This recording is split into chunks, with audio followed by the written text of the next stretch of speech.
दोस्तों मेरा नाम विकास है। अर्निंग अनलिमिटेड चैनल में आपका स्वागत है। और आज का जो टॉपिक बनाया एनएफओ बनाया है सुंदरम का ब्लू चिप फंड। ये एनएफओ लॉन्च होने वाला है और 17 तारीख से लॉन्च होगा। इसका एग्जिट लोड 1% है यदि 12 मंथ से पहले निकालते हैं, और 12 मंथ के बाद नील है। निफ्टी 100 ट्राई इंडेक्स बेंचमार्क इसका रखा गया है। और to generate capital appreciation by investing in large cap fund, और लार्ज कैप स्टॉक्स में इन्वेस्टमेंट रहेगा। ब्लू चिप स्टॉक्स वही होते हैं, ब्लू चिप फंड्स वही होते हैं। और ग्रोथ, रेगुलर, डिविडेंड सारे ऑप्शन में उपलब्ध है। राहुल बैजल एंड कृष्ण कुमार इनके फंड मैनेजर अपॉइंट किए गए हैं। दोस्तों हम सभी जानते हैं ब्लू चिप फंड के बारे में। एक तरह से एनएफओ की बाहर आ गई है। कई सारे एनएफओ लॉन्च हो रहे हैं, लॉन्च होने की कगार पे हैं। तो अब इस फंड के बारे में थोड़ा सा आगे वाली स्लाइड्स में समझते हैं इनकी क्या विशेषता है। दोस्तों अब इन्होंने एक प्रेजेंटेशन में बताया why are large caps attractive. Large caps attractive क्यों लगते हैं? Large caps are the top 100 companies में इन्वेस्टमेंट रहता है दोस्तों, ठीक है। As per the SEBI definition large caps are attractive for the following reason. Business model इनका अच्छा होता है, size matter, benefit of the skills, competitive, most company for the size. मतलब कंपनियाँ बड़ी बड़ी होती हैं, रिटर्न्स वाइज भी बहुत बड़ी बड़ी कंपनियाँ। बिजनेस मॉडल अच्छा होता है। कई सेक्टरों में जो कंपनियाँ बड़ी बड़ी होती हैं तो उनका अलग अलग डाइवर्सिफिकेशन अच्छा होता है।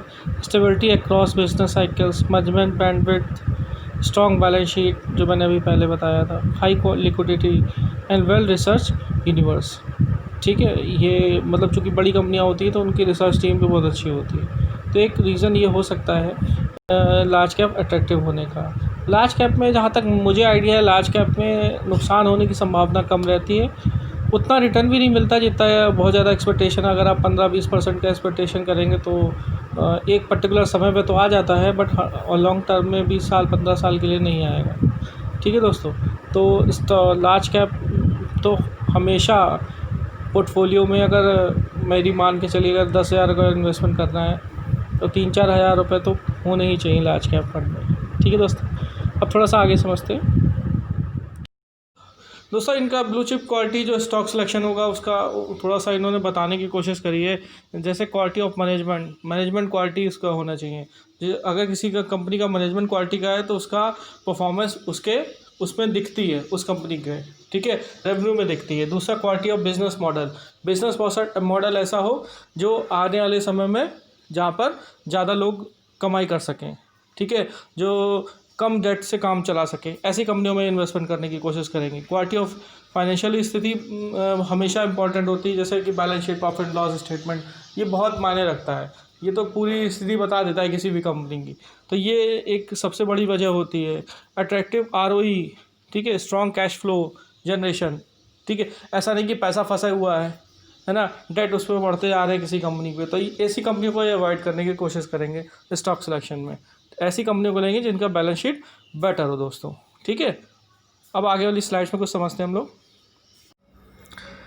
दोस्तों अब इन्होंने एक ग्राफ बनाया है निफ्टी लॉन्ग टर्म रिटर्न का, ठीक है दोस्तों।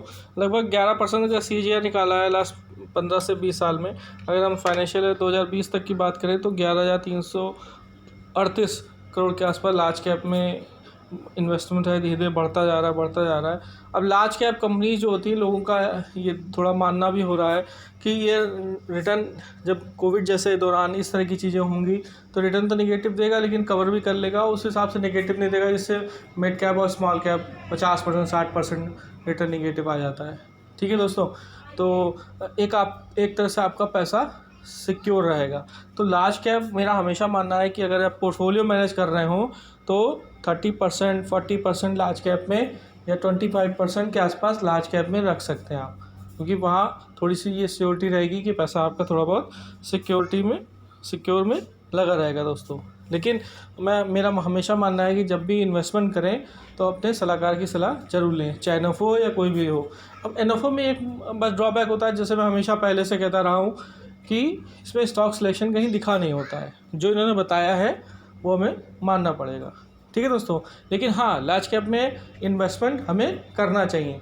बहुत सारे फंड्स बैक में चल रहे हैं। SBI का है ब्लू चिप, ICICI का है, HDFC का है, इन्वेस्को का है, DSP का है। बहुत सारी कंपनियों ने बहुत अच्छा रिटर्न दिया। पर्टिकुलर एक समय तो बीच बीच में ये 20-30-40% तक रिटर्न दे देते हैं, ठीक है दोस्तों। तो जब भी इन्वेस्टमेंट करें तो अपने एडवाइज़र से, अपने एनालिस्ट से सलाह ज़रूर लें। और दोस्तों मुझे आशा है कि आपको ये वीडियो अच्छा लगा होगा, समझ में आया होगा। प्लीज़ लाइक शेयर सब्सक्राइब ज़रूर करें। अगर आपने इसको बेल आइकन में क्लिक ना किया हो तो ज़रूर करें, जिससे आगे को नोटिफिकेशन आपको सही समय पर मिल पाए। और आपकी इससे रिलेटेड या और भी म्यूचुअल फंड से रिलेटेड कोई क्वेरी हो, कोई सजेशन हो तो आप इसमें दे सकते हैं। Thank you.